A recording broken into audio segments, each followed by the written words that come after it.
Le président du Faso, le capitaine Ibrahim Traoré, a présidé ce jeudi le traditionnel conseil des ministres, lors duquel plusieurs dossiers importants ont été examinés et des décisions cruciales ont été prises. Au titre du ministère de l'économie et des finances, 2 décrets ont été adoptés. Le premier vise à renforcer la lutte contre le blanchiment de capitaux et le financement du terrorisme avec une attention particulière portée aux transactions électroniques et au durcissement des sanctions. Le second décret concerne une loi de finances rectificative ajustant le budget afin de renforcer la protection sociale et l'industrialisation, tout en prévoyant des exonérations fiscales pour certaines céréales locales. Le Conseil a examiné et adopté un avant-projet de loi portant dispositif de lutte contre le blanchiment des capitaux et le financement du terrorisme ainsi que la prolifération des armes de destruction massive. Il faut dire que cet avant-projet de loi fait suite à une directive de l'UEMOA sur les dispositifs de lutte contre le blanchiment des capitaux et le financement du terrorisme. Et ce dispositif introduit dans l'ordonnancement juridique du Burkina permet donc d'avoir un cadre juridique qui permet de lutter contre le blanchiment des capitaux et le financement du terrorisme. Ce dispositif a apporté un certain nombre d'innovations, notamment la prise en compte de tout ce qui est transactions électroniques, parce que ces transactions électroniques sont aussi des moyens de blanchiment des capitaux. Et également, à côté de cela, il y a le renforcement du dispositif de sanctions, également le dispositif de détection de tout ce qui est financement du terrorisme, tout ce qui est lutte contre le blanchiment des capitaux. Avec ce dispositif, le Burkina renforce tout ce qui est disposition prise pour lutter contre le financement du terrorisme et le blanchiment des capitaux.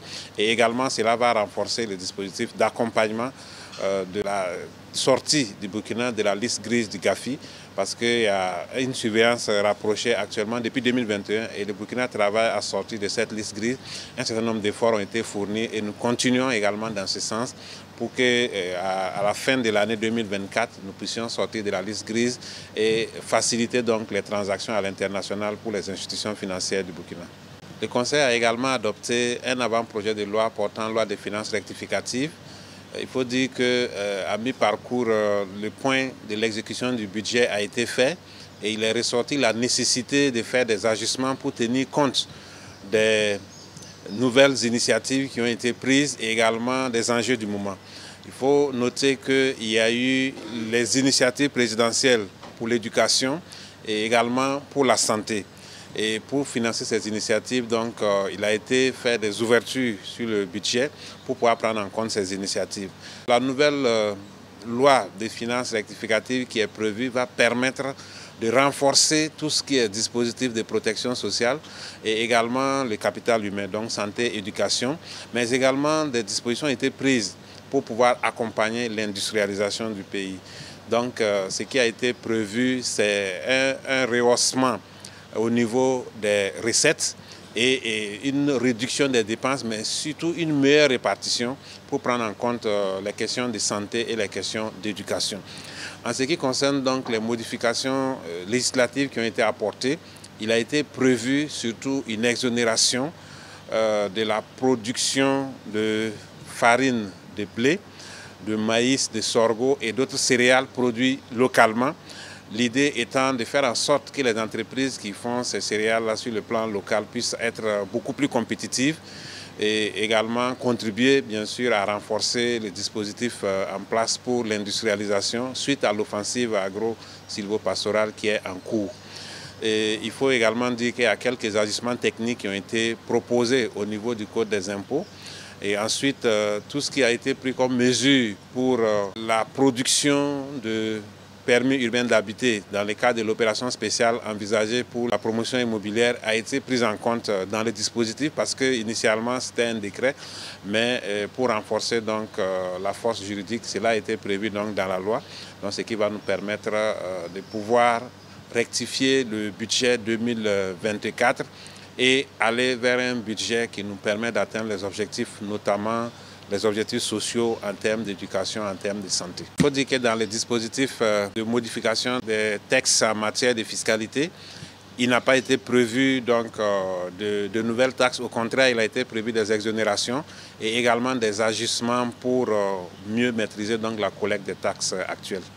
Au titre du ministère de la Justice, une loi a été proposée introduisant le travail d'intérêt général comme peine autonome dans le but de réduire la surpopulation carcérale.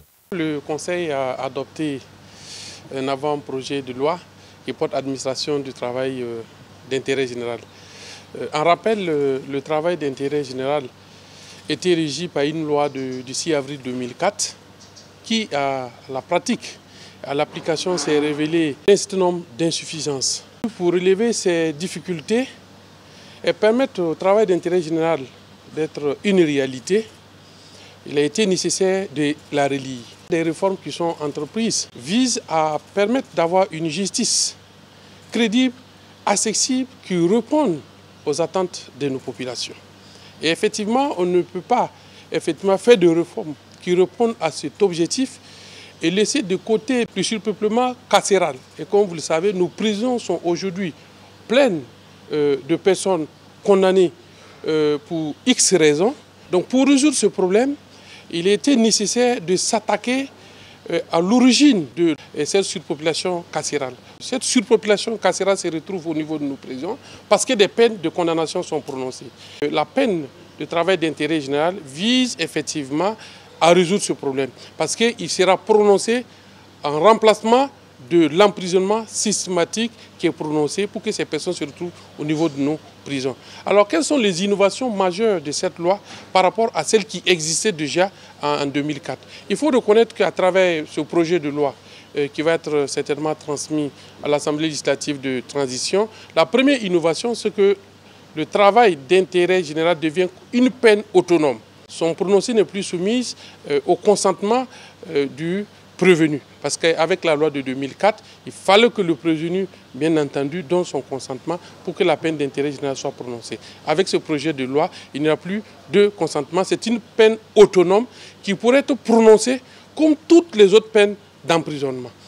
Seconde innovation, c'est qu'il y a un certain nombre d'infractions pour lesquelles la peine de travail d'intérêt général sera systématiquement et automatiquement prononcée par le juge sous certaines conditions, bien entendu, qui sont liées à la dangerosité du prévenu, qui sont liées, bien entendu, au désintéressement de la partie civile. Nous parlons par exemple des infractions aux biens. Il faut que la partie civile puisse attester effectivement qu'elle a été désintéressée avant que la peine ne soit prononcée. Autre innovation, c'est que nous avons étendu la liste des entreprises qui pouvaient accueillir les personnes qui ont été condamnées à une peine d'intérêt général.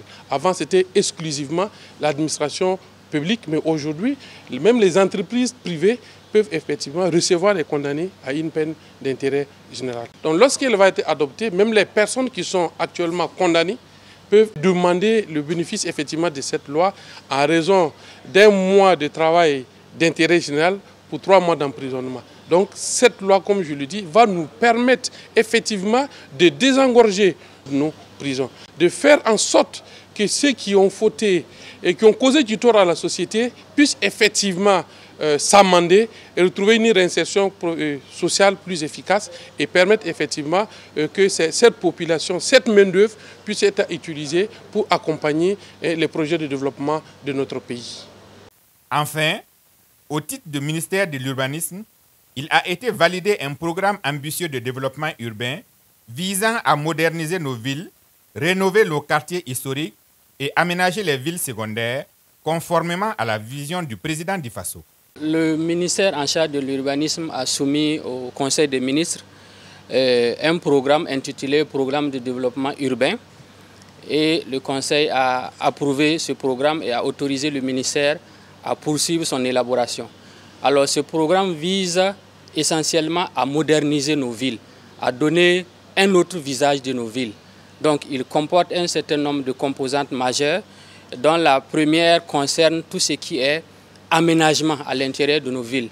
Et malheureusement, dans le cadre de l'aménagement progressif de nos villes, il y a un retard qui a été accusé en termes d'aménagement.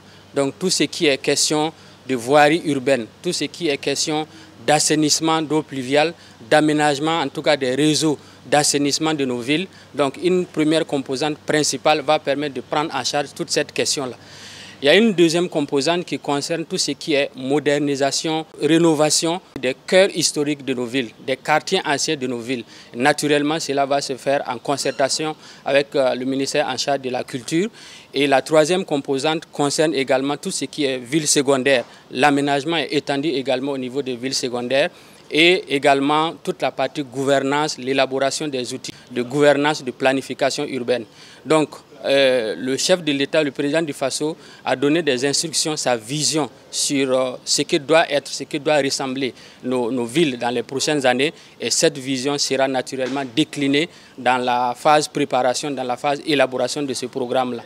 Donc, à côté des grands autres programmes qui sont développés au niveau du ministère en charge de l'urbanisme, ce programme vient également contribuer en tout cas à améliorer et à aménager et à changer carrément l'image en tout cas de nos principales villes.